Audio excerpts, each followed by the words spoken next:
Friends, నమస్తే.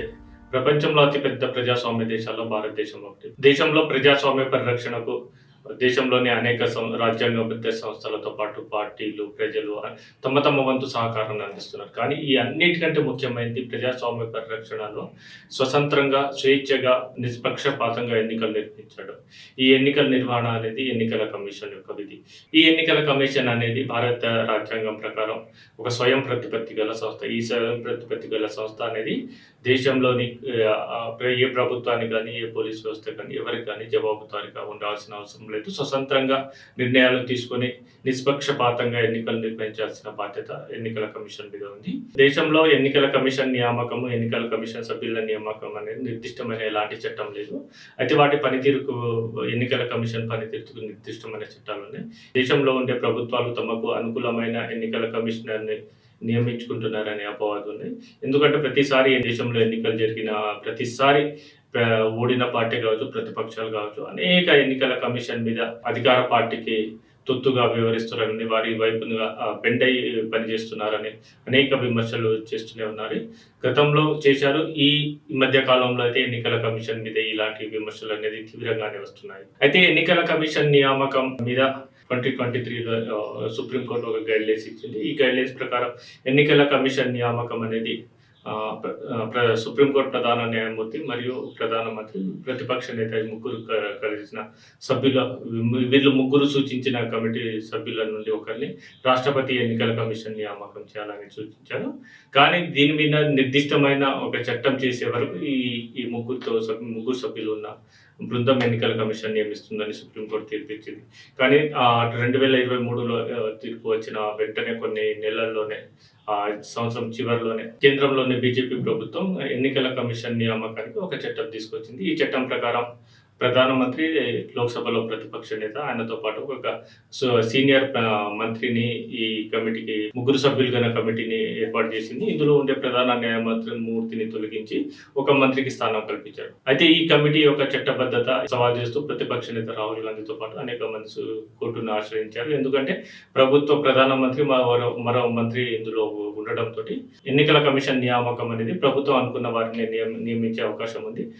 ప్రతిపక్ష నేత ఉన్న కేవలం ప్రేక్షక పాత్రనే వహించాల్సి ఉంటుంది. దీన్ని రాజ్యాంగబద్ధం కాదు. దీన్ని సవాల్ చేస్తూ వాళ్ళు సుప్రీంకోర్టులో పిటిషన్ వేశారు. ఈ పిటిషన్ అనేది 2-3 రోజుల్లో సుప్రీంకోర్టులో విచారణ వచ్చే అవకాశం ఉంది. ఈ విచారణ వచ్చే దృష్టిలో పెట్టుకొని కేంద్ర ప్రభుత్వం నూతన ఎన్నికల కమిషన్ జ్ఞానేశ్వర్ను నియమిస్తూ ఉత్తర్వులు జారీ చేసింది. ఈ నియామకాన్ని రాష్ట్రపతి కూడా ఆమోదించారు. ప్రతిపక్ష నేత రాహుల్ గాంధీ కూడా తీవ్ర స్థాయిలోనే విమర్శలు చేశారు. ఎందుకంటే కోర్టులో కేసు పెండింగ్ ఉండగానే ఇట్లా ఎన్నికల కమిషన్ నియామకం చేయడం భావ్యం కాదు. ఒక దేశంలో ఒక ప్రజాస్వామ్య పరిరక్షణకు, నిష్పక్షపాత ఎన్నికల నిర్వహణకు ఇది ఏ విధంగానూ తోడ్పడదనేసి అతను విమర్శలు చేశారు. అయితే ఇప్పుడు జ్ఞానేశ్వర్ నియామకాన్ని కూడా ప్రతిపక్షాలు తప్పుపడుతున్నాయి. ఎందుకంటే ఈ సమయంలో కోర్టులో కేసు ఉన్న సందర్భంలో ఈ నియామకం చేయకుండా కొన్ని రోజులు ఆగి ఉంటే మంచిదనే అభిప్రాయం కూడా వ్యక్తమవుతుంది.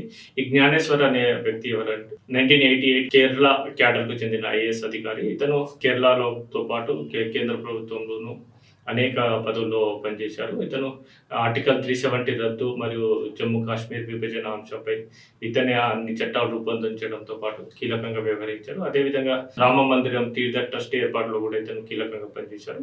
అంతకుముందు ఇతను 2018 to 2021 మధ్యలో కేంద్ర హోంశాఖ అదనపు కార్యదర్శిగా కూడా పనిచేశారు. ఇతను సిఈసిగా 2029 జనవరి 26 వరకు కొనసాగే అవకాశం ఉంది. ఇతని ఆధ్వర్యంలోనే అనేక రాష్ట్ర ఎన్నికలతో పాటు వచ్చే లోక్సభ ఎన్నికలు కూడా నిర్వహించే అవకాశం అయితే ఉంది. నూతనంగా నియమింపబడ్డ ఎన్నికల కమిషనర్ సిఈసి జ్ఞానేశ్వర్ కుమార్ ముందైతే అనేక సవాళ్లు ఉన్నాయి. ఖచ్చితంగా ఇతను తన మార్క్ ఆఫ్ పాలనను ఖచ్చితంగా ఈ ఎన్నికల కమిషనర్ గా చూపించాల్సిన అవసరం ఎంతైనా ఉంది.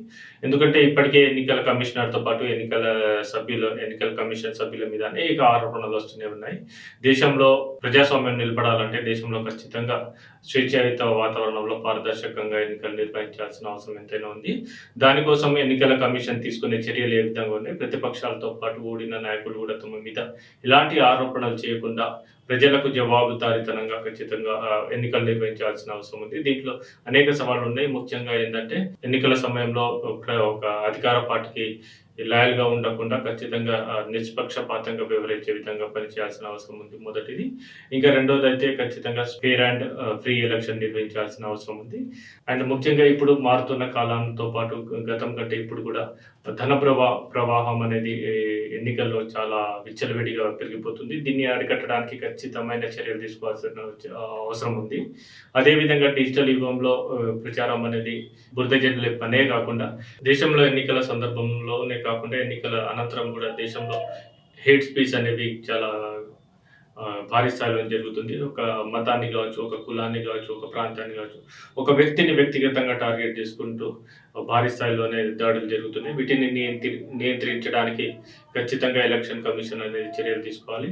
ముఖ్యంగా ఎన్నికల్లో నిలబడే వ్యక్తులు వారి యొక్క క్రిమినల్ బ్యాక్‌గ్రౌండ్‌ని చెక్ చేయాల్సిన అవసరం ఉంది. దాని మీద అయితే ఖచ్చితమైన చర్యలు తీసుకోవాలి. ఎందుకంటే ఇప్పటికీ దేశంలో చట్టసభల్లో దాదాపుగా 40% కంటే ఎక్కువ మంది క్రిమినల్ కేసులు ఉన్న వారు ఉన్నారు. వారిని నియంత్రించడానికి ఖచ్చితమైన చర్యలు తీసుకోవాలి. ఎందుకంటే ఒక క్రిమినల్ కేసులో ఎదుర్కొని హత్యలు, అత్యాచారాలు, మానభంగాలు ఇట్లాంటి తీవ్రమైన ఆరోపణలు ఉన్న వ్యక్తి కూడా పార్టీని స్థాపించి పార్టీ అధ్యక్షులుగా అవుతున్నారు. ఆ పార్టీ అధ్యక్షులు అవ్వడమే కాకుండా ఎమ్మెల్యేగాను, ఎంపీగాను చట్టసభల్లో ప్రవేశించి ఈ చట్టాలను చేస్తున్న పరిస్థితి దేశంలో కనిపిస్తుంది. వీటి నియంత్రణకైతే ఖచ్చితమైన చర్యలను ఈసీ నుండి ప్రజలు ఆశిస్తున్నారు.